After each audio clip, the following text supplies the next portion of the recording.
Hello mga kahugot! Ayan, tingnan nyo, parang may binagyo dito sa bahay namin. Aba, syempre, kasi working mother ako, so hindi talaga yan siya ma-perfect na malinis yung bahay. So, meron talaga yan siya mga differences, like, magulo. So, dito po, wala nang intro, binilisan ko na talaga kasi marami akong labahin.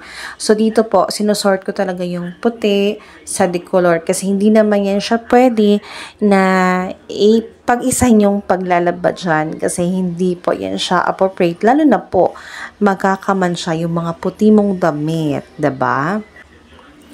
So, dahil marami tayong labahin, so, after na malabhan yan, so, i-expect or mag-i-expect talaga tayo na malabundukin na naman yung ating mga tupihin. Oh my God!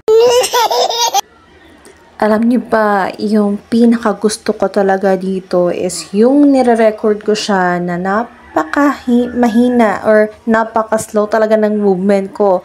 Pero yung pinapakita ko sa inyo is naka 23 times po yung fast niyan.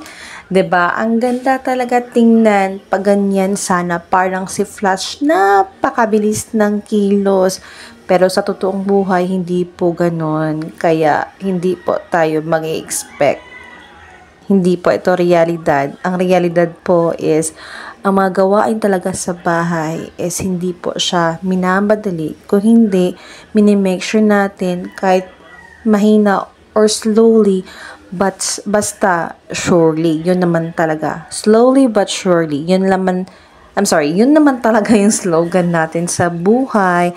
When it comes naman sa progress, sa bahay, sa ating status sa buhay, hindi po natin yan binabadali kasi may mga progress talaga yan siya na step by step. So, hindi yan siya madalian. Kasi po, yung ating buhay ay weather lang. So, minsan nasa taas, minsan nasa baba tayo. Ayan, dito nakakahugot ako. Pero mga kahugot, hindi na po talaga ako humuhugot kasi matanda na ako. Uy! Ayan, akala nyo may washing ako. Opo, meron po akong washing automatic. Pero hindi po talaga ako nagde-depend yan palagi. Kasi napansin ko po, nung palagi ko siyang wina-washing, kahit maganda yung sabon ko, kahit Ariel, naka-Breeze, naka-Tide, anong brand pa yan, hindi talaga natatanggal yung mga libag doon sa mga kwelyo. So, dito po, ang ginawa ko is, kinuha ko sila. Ayan, kahit masakit na yung kamay ko, kasi yung work ko is chat support, masakit na yung kamay ko, dito sinubok yung aking patience. Nalabhan ko yung mga puti na uniform ng anak ko at saka ng husband ko. So, dito talaga sinubok yung aking patience, yung aking tibay ng loob. Pero okay lang yan, lalaban pa rin ako. Labahin lang yan, strong ako. Uy! Pero, ginamit ko pa rin yung washing ko para makapag-wash and spin. Hindi talaga kaya na fully i-hand wash ko. So, ayan lang. That's it for today. Thank you so much for watching, guys.